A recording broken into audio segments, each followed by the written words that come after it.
আমাদের সময় একটা ডিসেম্বর ছিল, যে ডিসেম্বরে বার্ষিক পরীক্ষার পরে ছিল না কোনো ধরনের চিন্তা।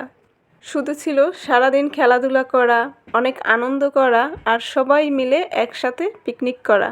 মনে হতো জীবনে আর কোনো লক্ষ্য নাই, জানুয়ারিতে নতুন ক্লাস শুরু না হওয়া পর্যন্ত। আমাদের সময় সেই ডিসেম্বর মাসটা জীবনটাকে নতুন একটা রূপ উপহার দিত। ডিসেম্বর মাসটা ছিল জীবন চলার প্রথম একটি ধারা। ডিসেম্বর মাসটা ঘিরে শুরু হতো আত্মীয় স্বজনের বাড়িতে যাওয়া, নানা বাড়িতে যাওয়া আর তারপর অনেক রকমের মজার পিঠা খাওয়া। ডিসেম্বরের শেষে নতুন ক্লাসে ওঠার যে একটা আনন্দ ছিল, ওই আনন্দটা কখনোই ফিরে পাবো না।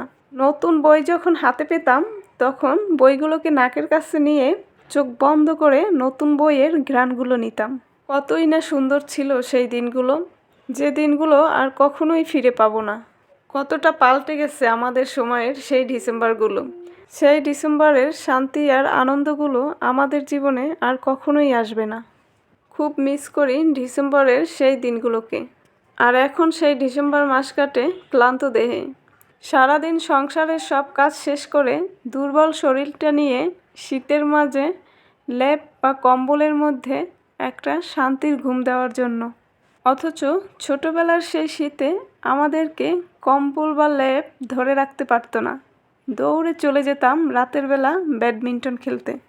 সবাই মিলে একসাথে খেজুরের রস চুরি করে খেতাম, আর সাথে মায়ের হাতের কেলানি আর ইচ্ছা মতো বকা খাওয়া লাগতো। সেই সোনালি দিনগুলোকে আর কখনোই ফিরে পাবো না। এখন খুব আফসোস হয় সেই দিনগুলোর জন্য। ডিসেম্বর তো এখন প্রতিবারই আসে, কিন্তু ছোটবেলার সেই ডিসেম্বরগুলো, সেই আনন্দগুলো আর কখনোই আসবে না। সেই যে নিশ্চিন্ত মন আর সেই যে ছুটি একটা আনন্দ, সেটা আর কখনোই আসবে না। সেই সোনালি শৈশবগুলো আর ফিরে আসবে না। এখন সেগুলো শুধু স্মৃতির পাতাই রয়ে যাবে। জীবনে বহুগুলি বছর পার করে আসার পর এখন ফিরে যেতে ইচ্ছে করে সেই শৈশবে। আর এই ইচ্ছেটা হয়তো আমার মতো কম বেশি সবারই, কিন্তু সেটা আর কখনোই সম্ভব না। কখনোই সেই ইচ্ছা পূরণ হবে না। আমাদের সময়ের ডিসেম্বরের কিছু স্মৃতি শেয়ার করলাম আপনাদের সাথে। যদি ভালো লাগে অবশ্যই একটা লাইক দিবেন। আর সবাইকে নতুন বছরের অগ্রিম শুভেচ্ছা জানিয়ে আজকের মতো এখানেই বিদায় নিচ্ছি। সবাই ভালো থাকবেন, সুস্থ থাকবেন। আল্লাহ হাফেজ।